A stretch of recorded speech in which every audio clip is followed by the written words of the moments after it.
Well, hi, and welcome back to the podcast. My guest today, a returning guest, is Dr. Lisa Yerian. She joined Cleveland Clinic in the anatomic pathology department back in 2004. She's held several pathology and enterprise leadership positions, and after 10 years serving as a medical director of continuous improvement, Lisa was named Cleveland Clinic's first chief improvement officer of continuous improvement in December 2019. Lisa is going to be one of the keynote speakers I want to mention at the 2022 AME Conference that's being held in Dallas, October 17th to 20th. I'll be there. I hope you'll be there too. You can learn more at www.ame.org, and there's a link to the conference in the show notes. So, like I mentioned, Lisa was previously a guest here, episode 282, 5 years ago. And also joining us for that episode was our friend and her colleague and friend, Nate Hurle. So Lisa, as I welcome you back to the podcast, thank you for being here. And I know we wanted to start by taking some time to remember Nate. Thanks so much, Mark. Thanks for having me. It's really good to see you. I appreciated spending some time with you at the Catalysis conference. Mm-hmm. I guess it's been a couple of weeks now.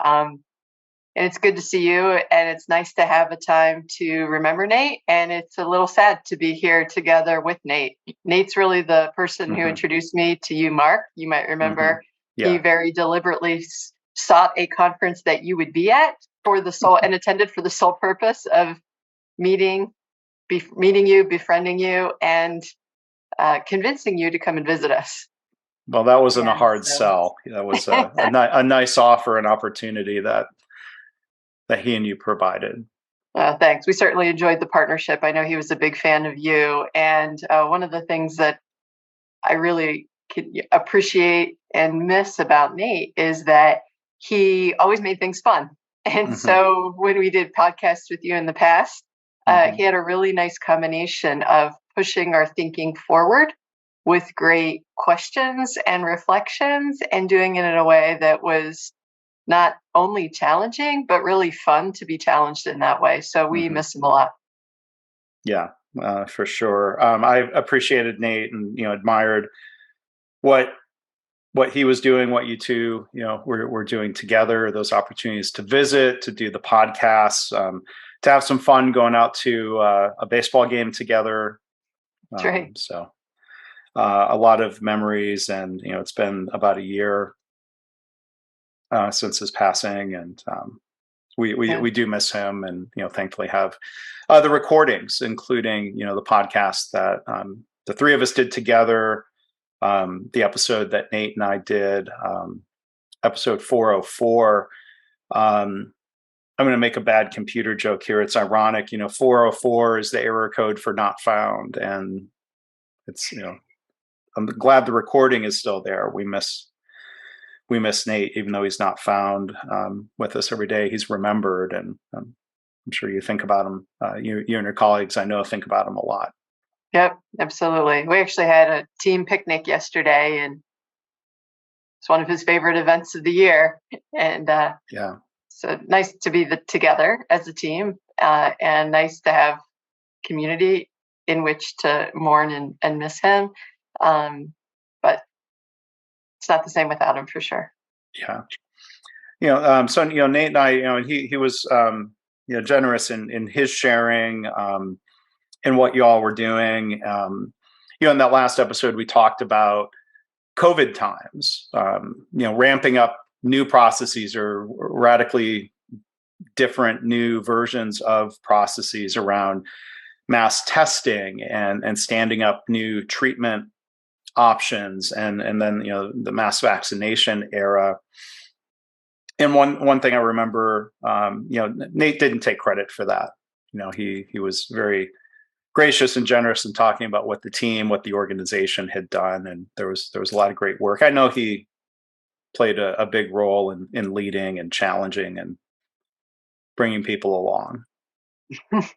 Yeah, that's for sure true. I think that I agree with you. Nate didn't take credit because he could see how many other people were involved in doing that work. We always, there's very little that we do, if anything, on our own, right? We're always working with doctors, nurses, techs, other caregivers in the organization. But I think what Nate brought that was so unique and powerful was the method. And it was a very clear, focused method on what is our next problem to solve. Mm-hmm. And early on in the pandemic, everybody in healthcare maybe was facing essentially the same set of problems, right? Mm-hmm. How do we keep our patients safe? How do we keep our caregivers safe? How do we prepare for this massive unknown? So in some ways, we had different versions of those problems, but in some ways we were all dealing with the same problems. And that initial reaction is commonly, even at the Cleveland Clinic or at places that have been doing continuous improvement for a while, I suspect an initial reaction of firefighting and overwhelm because you don't have a method, or if you don't have a method. When it came to the testing center, which was really that first big effort as soon as COVID arrived in Cleveland, what he brought was a sense of order and how do we solve this big complex problem by breaking it down into very clear next problems to solve and taking a very rapid PDCA approach to it. And I think just having a clear method that was already recognized and known to be effective provided this tremendous sense of reassurance to the team that enabled them to calm down and focus on the problem that was in front of them. So yes, there were many, many other people who, stood in a very cold parking garage in March in Cleveland, and, it was scary and patients were scared and, it was hard. But I think that core focus on problem solving and having a known effective method really gave everybody confidence and hope. And when facing a really, really scary, hard challenge that's complicated and can be overwhelming, that clarity, that confidence and hope just makes a world of difference. And he really continued to do that throughout the pandemic. And I think that's one of the things that, across our Cleveland Clinic community and many places in healthcare, something that folks will remember and appreciate Nate for a long time. Yeah.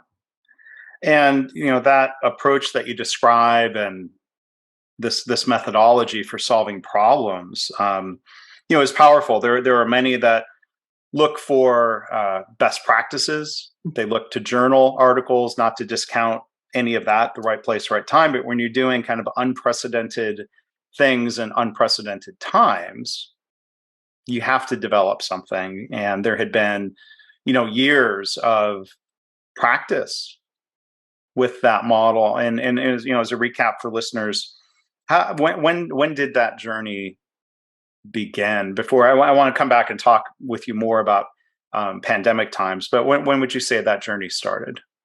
So we first created what would be recognized as a continuous improvement team in 2006. So that was before I was involved. Nate was recruited in 2007. In 2009, I started to work with the team. And at that point, we were doing a lot of project-based work. So we would take on big projects and some tools. So there were some basic tools we were offering. It was really in late 2012 that we started to deliberately focus on building a culture. And I've spoken before about really the charge to shift from, okay, we've been doing this continuous improvement stuff for years. When are we going to fundamentally change the culture? And so in late 2012, we started our Culture of Improvement A3. So we articulated the current state, the desired state, and really analyzed what was between here and there, what was getting in the way, what was going to help us. And it was through that A3 that we developed our initial model areas.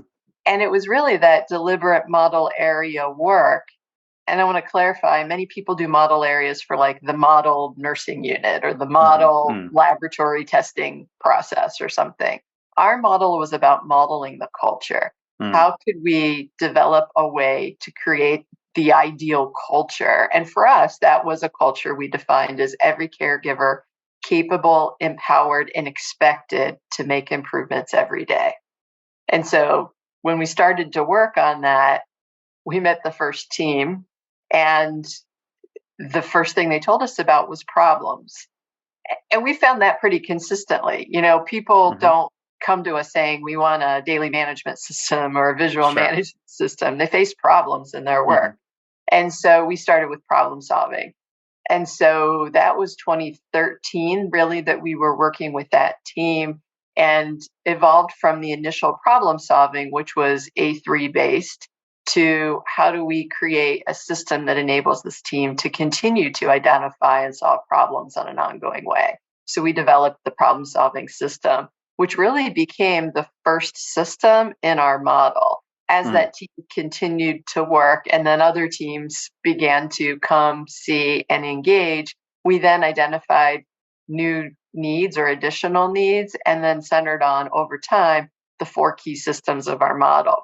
But it took us years before we really spread that broadly. So in 2013 was when the nursing leader, the executive chief nursing officer at the time, Dr. Kelly Hancock, came to see it and asked us to work in nursing. And the inpatient nursing unit, Mark, was one of the first sites that you visited when you first visited us.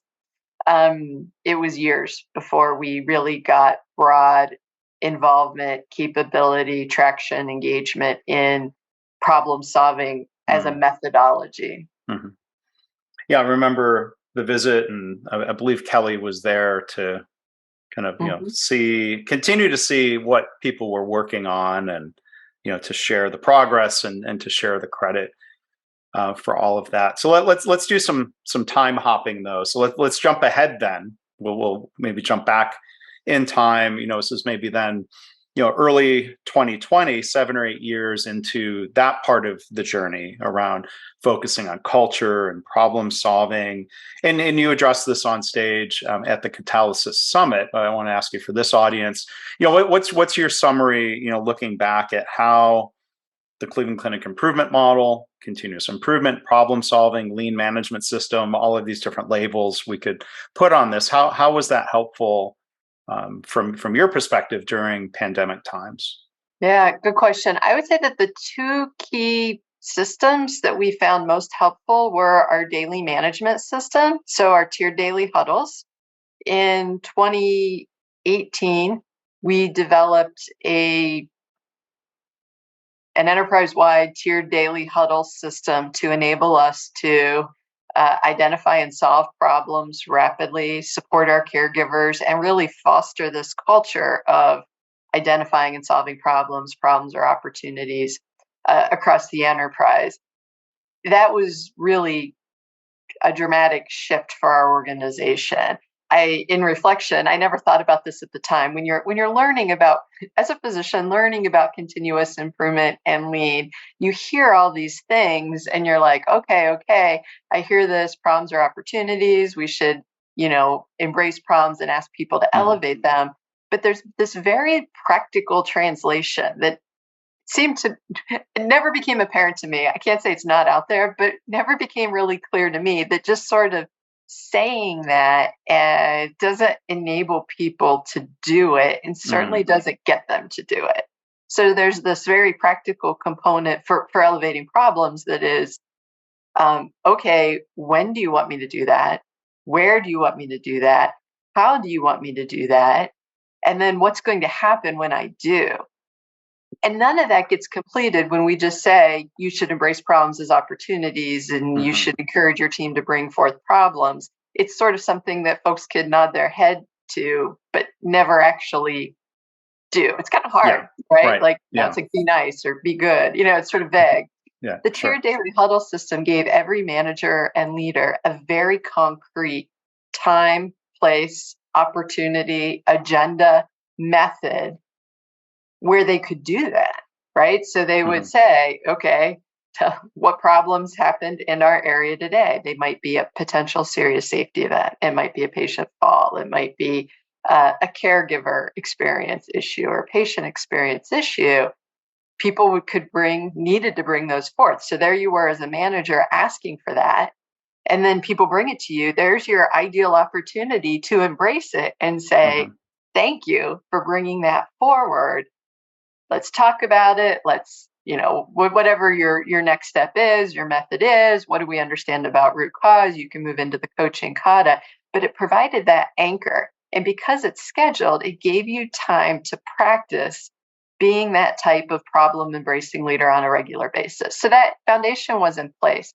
What COVID did was enabled us to really put that system to the test, because suddenly we had a whole lot of new problems that we had never faced before and never would have been able to anticipate if we didn't have the system in place that enabled us to, in a tiered, cascaded fashion, every day, same time, in the same place, identify what are the new, what are the existing problems, and then what are the new problems that our team members are facing because of COVID, and then help support each other and our teams in solving those problems through the tiered daily huddle system. So we took that system, we had some standard work around how do we change the agenda.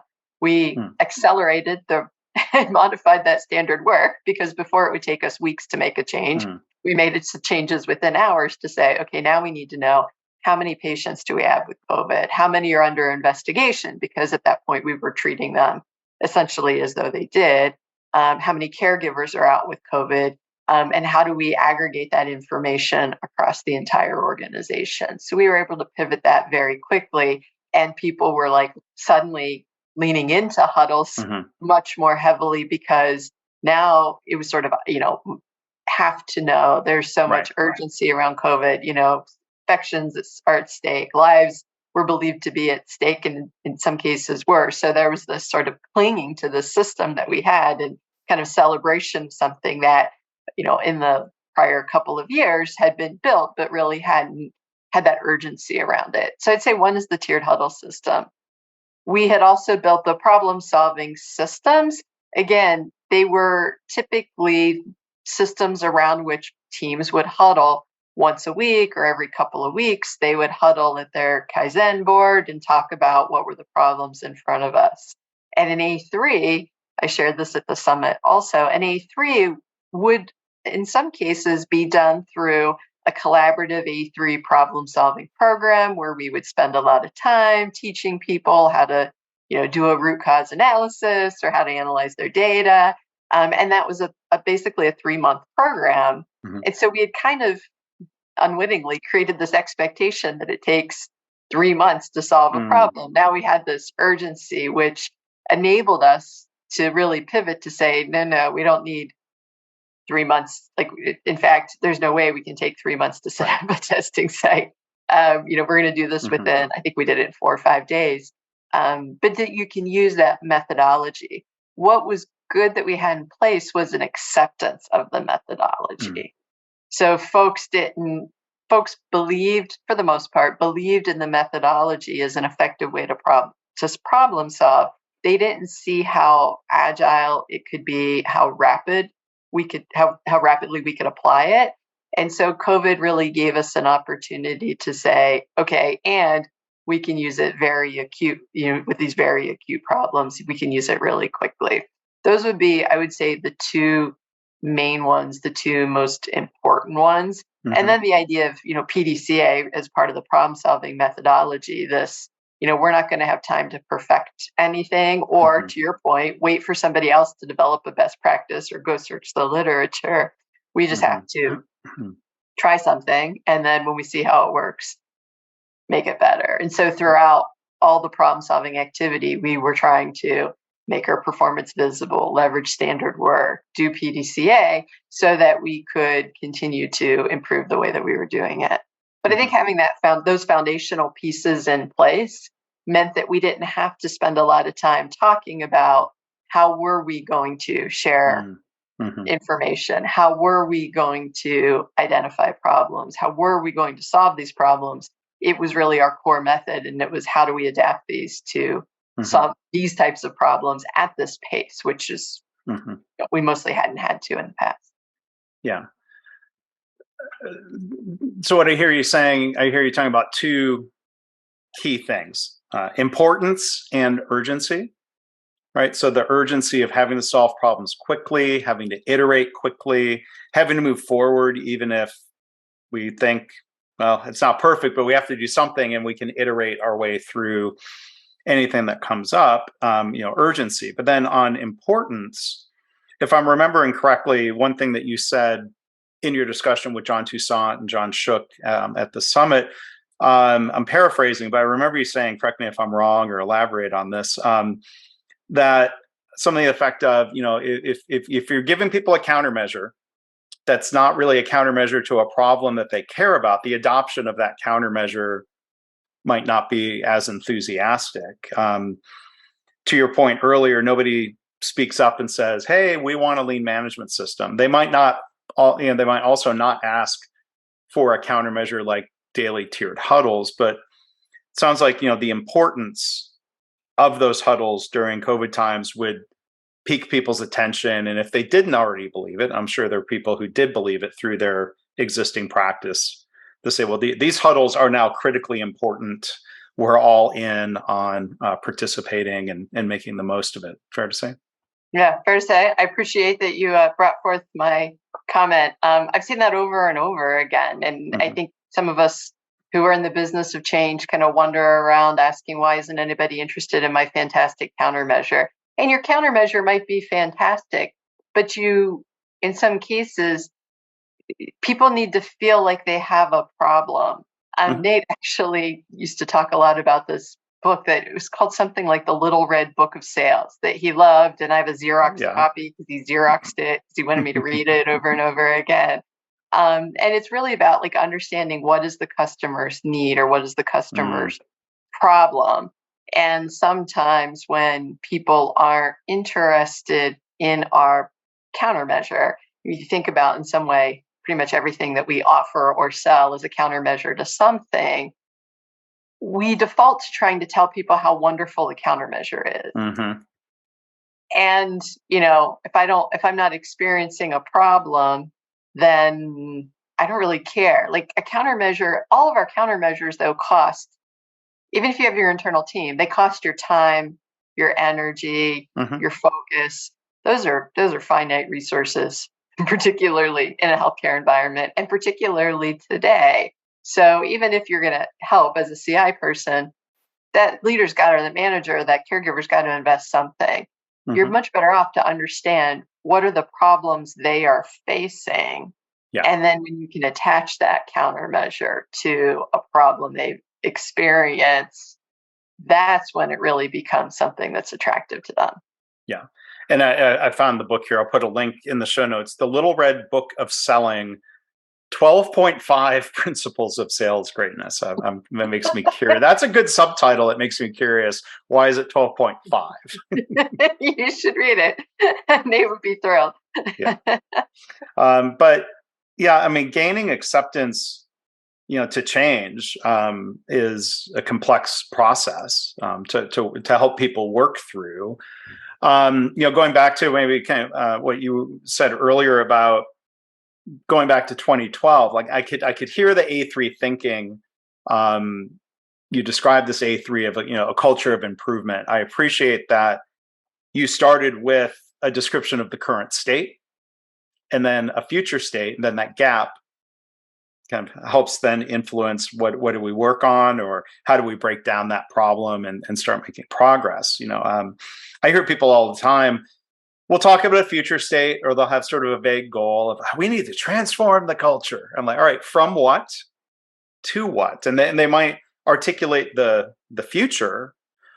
So my question for you, Lisa, is, was it painful at all to describe the current state, good, bad, or otherwise, like to try to get consensus around what is the current state? Yes. Yeah. Yes. It was difficult. So there were multiple challenges. One of our challenges was a sense that we were doing pretty well, right? So you could arguably point to evidence that the Cleveland Clinic is doing well enough.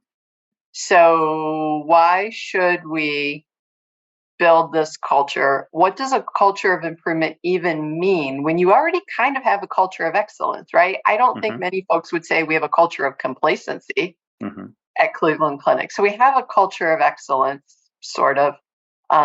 What do I mean by a culture of improvement? How is it different? And then there are also, I would say, competing interests in what is the method or the how or the what we need to create a culture of improvement. In my mind, now, it took me a long time to think through this, but now I think it's really about the method. So if I think about culture of excellence, I reflect on my own tendencies.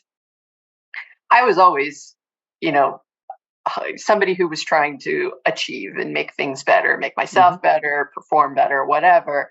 But my method was to try hard as an independent agent, as an individual. I might call on others for help, but oftentimes my play is try harder. And I think it actually happens a lot in healthcare. I'm a nurse, I'm a tech, rather than fix the system to make it work better for everyone all the time.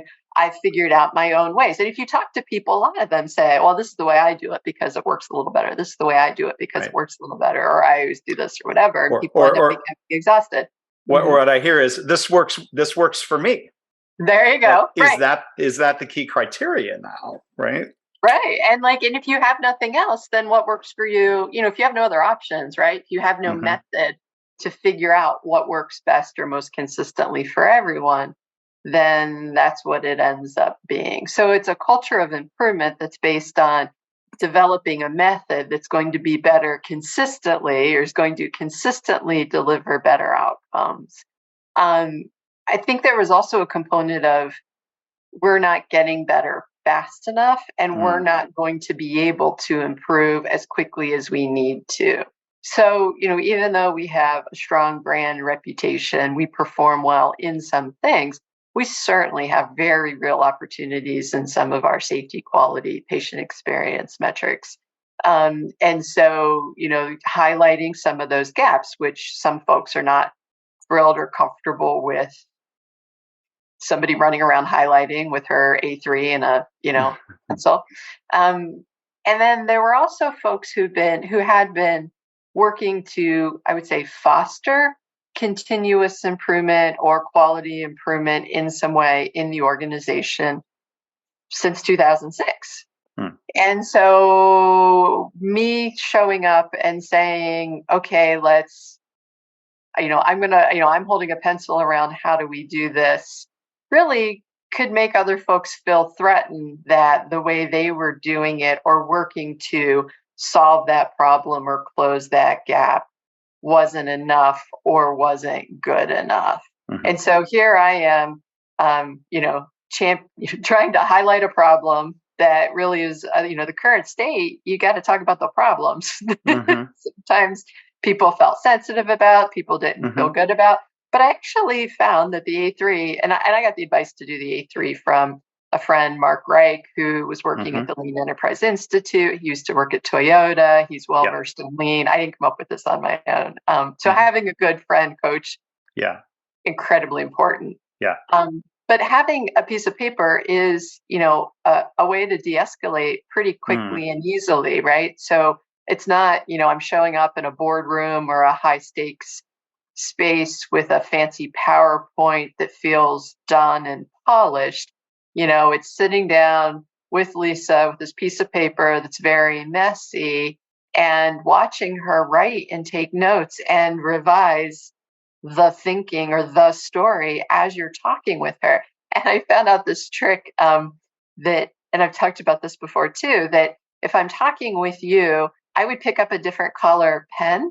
And I know the classical Lean thing is to use a pencil, but if I used a pen in a different color, it would help you see where your thinking had filled in, and you could see however much green or blue was getting added to the piece of paper, how much you were influencing what the story or the narrative was for this change. So I think it was it was a good enough thing to get us started. It most certainly could have been better. But that's probably the advice I give most folks. I had dinner with an organization similarly wanted to tell me, much like you described, like, we're going to start this transformation. And they had logos and boards and posters and all these countermeasures, right? All these solutions that they had developed, and they were very excited about it.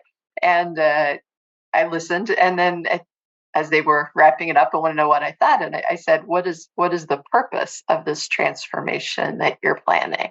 Mm-hmm. And they just paused and looked at each other. They'd spent more time in developing countermeasures than really understanding what is the purpose. And what Mm-hmm. COVID did, I think, was give us this very clear urgency and purpose. At that point, we didn't have to spend any time convincing people that we needed to do it. And then again, what's your method? Everybody's going to be solving problems. Are we going to use a tried, proven method where not only do we know that it's effective or more effective than trying hard or more effective than whatever other method we would use, we all have a common method. So as we move in and out of project teams, which we were doing a lot, we all had a common set of tools, a common language, a common approach. We could rely on, some core principles. That really, I think, was powerful. Mm-hmm.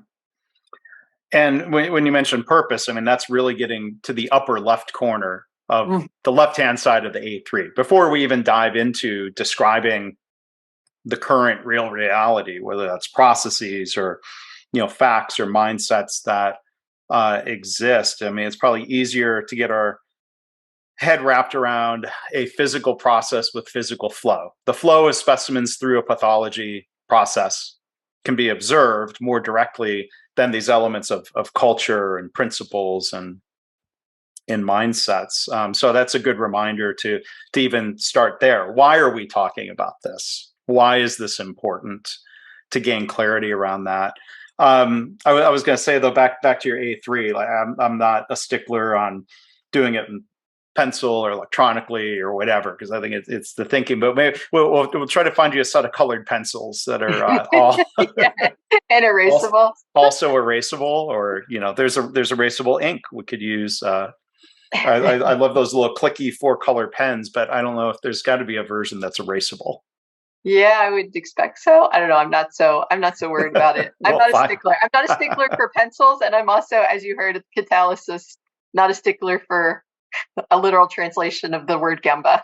Sure. We can also talk about. But one other element of the culture, and I'll put a link to this in the show notes. One other conversation Lisa and I had was back in episode 7 of a different podcast series, the Habitual Excellence podcast series through Value Capture.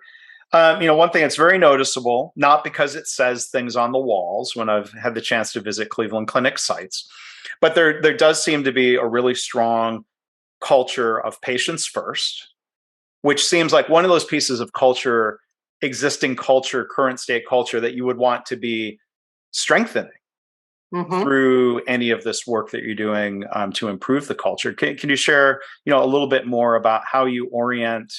How do you stay grounded, maybe, in the improvement work that you're doing to make sure that it remains to that patient's first principle? Yeah, it's a great question. So if we think back to the A3, one of the suggestions that Mark Reich had made was to think about the analysis in terms of what's helping or what's supporting or enabling the culture you desire, your target condition, and what's working against you. And so very quickly, that patient's first culture became, an enabling element.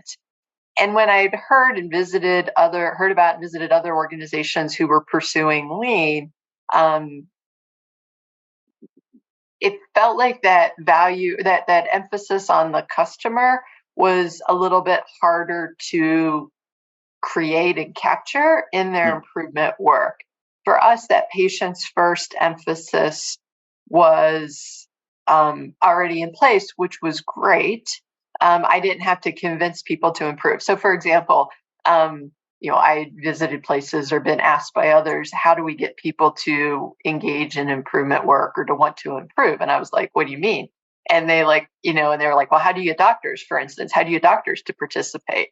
And I was like, well, we just ask them. Of course, they look at me like I have 3 heads or I'm totally lying. Right. And I'm really not, because, it depends on what I'm asking them. If I say take, hours and hours out of your day to do something that doesn't feel value added because I'm calling it lean or a Kaizen event, yes, I would not be able to get people to be involved. But if I say, hey, we're trying to, make something better for patients, can we get your input? Can we get this? What's the support? People really have no problem engaging. I think the limitation that we face in patients first is that we're so focused on identifying with the needs of the patient. We're very focused on, or we try to be focused on empathy. That again, it enables trying harder. It enables heroism, which is not, a reliable, structured improvement methodology that's going to enable us to consistently deliver better for the patient. I think that what we had to do and continue to work to do is make sure that when we believe and want to be doing what's best for patients, that we actually have some data and evidence of what that really is. So, sometimes we get caught up in imagining or believing what we think is best for patients. And sometimes we need to challenge that to say, well, have we actually asked them? What's your evidence? What's your data? And then we also have, in some cases, developed some countermeasures. One of them is a panel of patients that we ask for input and opinions to help us develop processes, which is great. But there's a tremendous amount of bias that can be introduced by a panel of people who actually have the time, interest, and investment to be serving on this type of panel for the Cleveland Clinic. It may not be representative of the millions of people that we see every day or every year. And so pushing on even that to say, okay, is that really the best way to get really, diverse, comprehensive, quality information about what our patients want and need? Yeah. There's another trap that I've seen of, that patient role being filled by somebody who's also a staff member. I was working with a children's hospital. This was probably a decade ago. And we talked about getting parent representation in this work we were doing. And so, they said, well, so-and-so over here, their child had been a patient here at the hospital. And we had a lot of discussion around, well, yes, you're a parent, but you also know a little too much about how things work here. That's different than somebody that's a purely external, fresh eyes perspective, perhaps. Well, it's totally true. And also sometimes if you work there, you have a different experience because people recognize you. I mean, a couple of weeks ago, my father was involved in an accident, terrible accident. A tree branch fell and broke his neck in 3 places, hit him in the head. And so I went, they transferred him he lives in the country. They transferred him here, but I, went into the ER to meet the ambulance wearing my badge. So I know that my experience was, for better, for worse, different than what somebody else experiences. The fact that I could even go in was probably, dramatically different from another's experience. And also, I'm an N of 1. It may not be the best way to do it. One other thing I'm curious about is the balance between. Here's what I would propose. I'm curious to hear your reactions to it. That patients first doesn't mean patients only. That with a patient's first perspective, you can also care deeply about the staff, of making sure they're not overburdened, that we're not relying on hero culture or workarounds, that we can focus on trying to prevent burnout or help people recover from burnout if it's happened. I was curious if you could kind of share your thoughts on also kind of addressing, staff needs, even in normal times. Yeah. So I'm a big believer in respect for people, and that's the patients who have real needs and the caregivers who also have real needs. Our vision that our CEO brought in and really I love is that we are the best place to receive care anywhere, and the best place to work in healthcare. Creating processes or implementing countermeasures that are fantastic for patients, but are bad for caregivers or too overly burdensome or do not support caregivers, they're unsustainable, first of all, because caregivers are never going to continue to practice them or use those processes. You'll be back to workarounds and non-standard processes or ways to deliver things. But taking care of your caregivers is the way to take care of patients, especially in the economy now where, staffing and hiring is difficult. we and others really are struggling to hire enough people, keep people, retain people. Having an environment where you're treated with respect is incredibly important, and having processes that are not perceived to be or actually prioritizing the experience of patients really to the detriment of caregivers. I just think that's untenable. It's really not sustainable. And one of the major benefits that I see to the continuous improvement work is the ability to enable caregivers to improve the care. That is the most energizing, transformative, engaging activity I've ever seen. And part of it is the ability to make things better and to know you made things better and to know how you made things better, which really, engenders a sense of agency. Part of it is having evidence of the work that you're doing. In some cases, before you've even improved anything, that can be very rewarding and exciting. I've seen this time and time again. I shared an example at the catalysis meeting. One of my assignments now is access, and I now lead a large team supporting access to healthcare, scheduling, things like that. And one of the teams does transplant scheduling. And I got this emailed report of how many patients we had transplanted so far this year. And I offered it to the team, and they were ecstatic because they'd been scheduling, but they had no idea how many of those patients actually went on to receive a transplant, which is, life-saving, life-changing experience. And so you think about how fun would this podcast be for you, Mark, if nobody ever posted anything in the chat, you don't know how many people viewed it, nobody ever came up to you and talked to you about it or asked you about it. It would be just work. It wouldn't be fun at all. It wouldn't be rewarding. It wouldn't be engaging. And it's such a simple idea that you give people evidence of their work as a way to engage and motivate them. But yet, in so many ways and places, even those basic things we don't do or haven't done. I don't know if that's a continuous improvement principle or a lean principle. We talk about visual management, but I get the impression we talk about more because we want to understand performance and identify problems. We want to use it strategically to solve problems.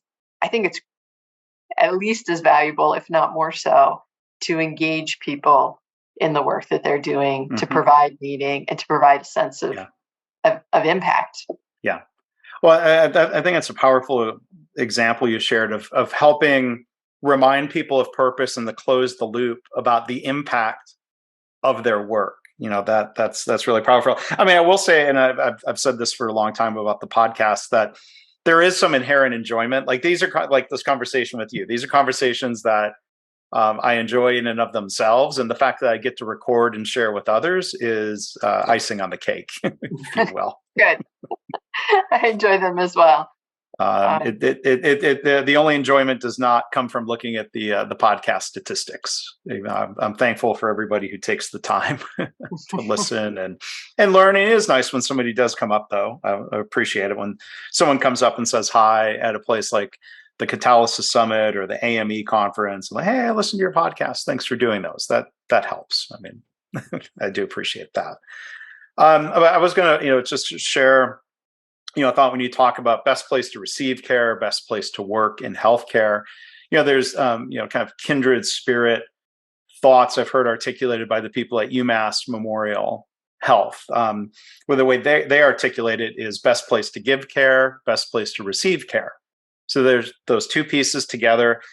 I don't know if it matters which order you put those in, but I think it's a yin and a yang. They kind of go hand in hand. I had a guest years ago who wrote a book with a fairly provocative title, or intentionally provocative. It says, patients come second.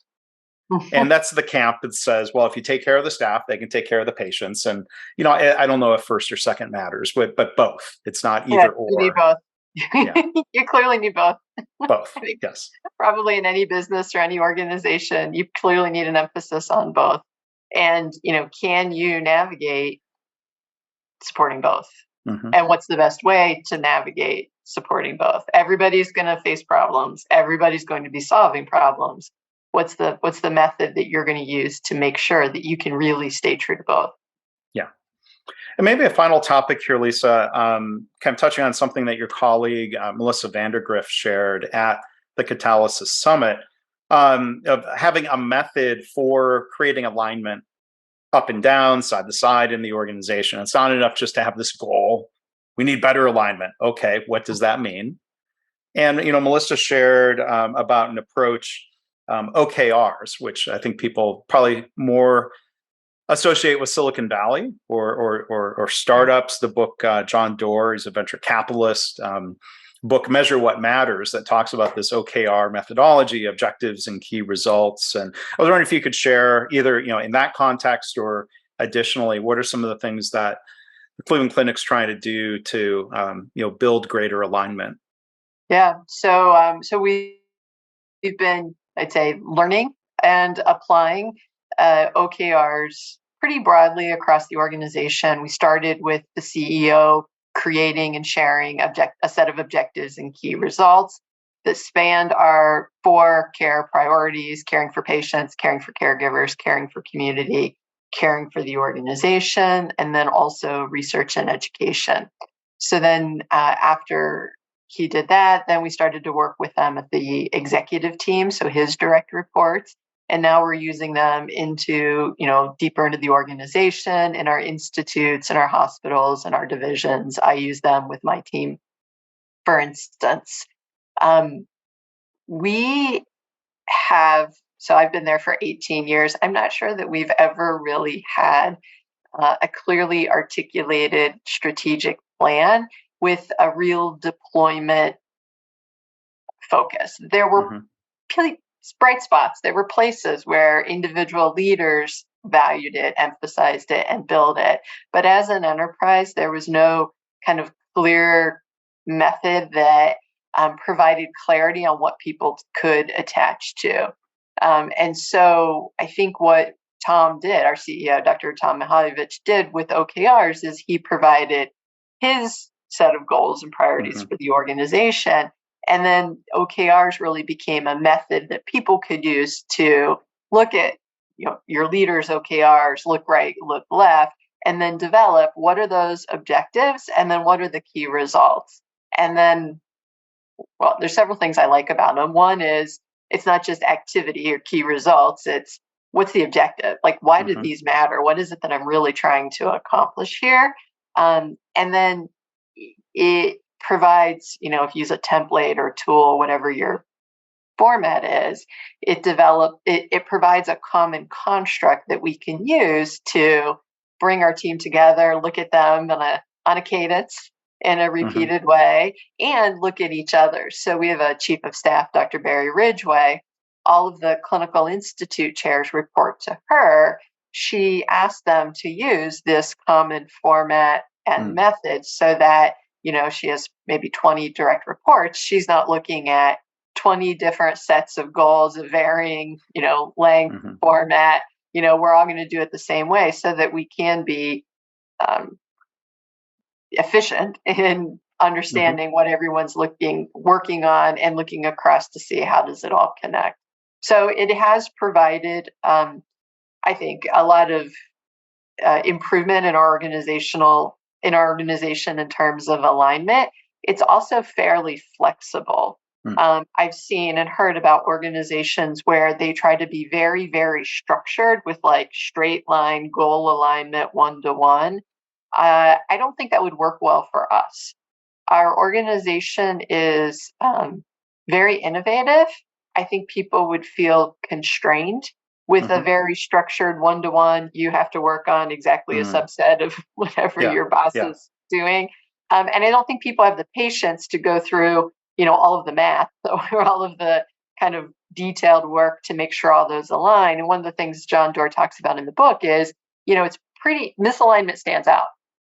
It's pretty easy for me to look at a short set of your OKRs and a short set of my OKRs and say, okay, are Mark and Lisa working towards the same thing or not? And then let's talk about that without us having to very deliberately write all that out or articulate all of that. So it gives us some flexibility. I think we have derived value from it. It's actually kind of thing where people don't recognize they have a problem and say, I need an organizational alignment system.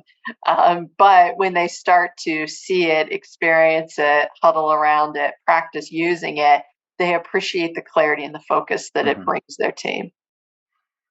And it seemed to me to be very similar conceptually to strategy deployment in terms of what people are trying to accomplish through that. And one example that comes to mind for me that sounds like what I think you were talking about in terms of having the alignment not being too rigid. Like there was an organization I visited where one of their high-level goals, objectives, was reducing patient harm or eliminating patient harm, and one of the measures they were using was patient falls. Well, they were cascading that measure to every part of the organization. And there are some parts of the organization where patient falls is just not relevant. Or I remember the one example where they learned, this was an iteration and an opportunity for learning, like the labor and delivery department pushed back and said, we don't think our key patient safety measure should be falls. We should choose something else that rolls up and contributes to a measure of, let's say, serious harm incidents. So I appreciated, them sharing that example of, maybe the first pass is very strict, and then there's feedback. Or if it's too loose, maybe then, to your point, you notice it and you can iterate and bring it to closer alignment. Yep. And that takes practice. And we talk about catchball a lot. It takes practice to learn how to do that. We have leaders who, don't want to provide any or want to provide very little, constraint or guidance to their team. We have other leaders who are, much more heavy-handed at that. But you're absolutely right. And falls are a great example.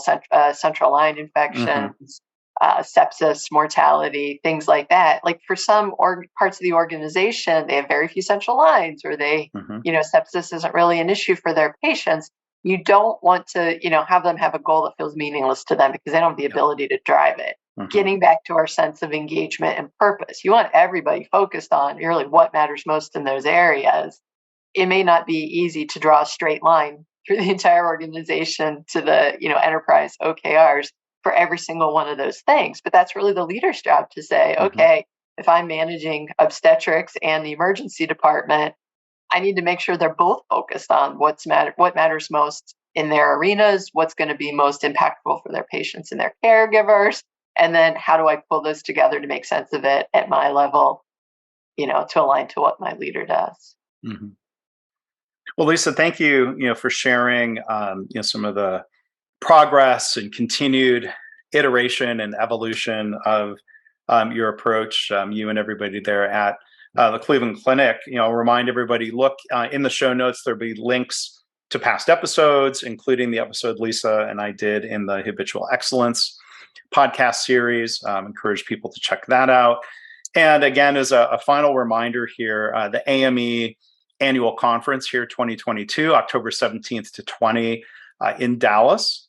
You can learn more at ame.org. And maybe a final question for you, Lisa. You had an opportunity at the Catalysis Summit to speak to a healthcare audience, or it was maybe 98. A friend of mine who works in construction, or it's related to healthcare construction, right? So maybe he's a healthcare person.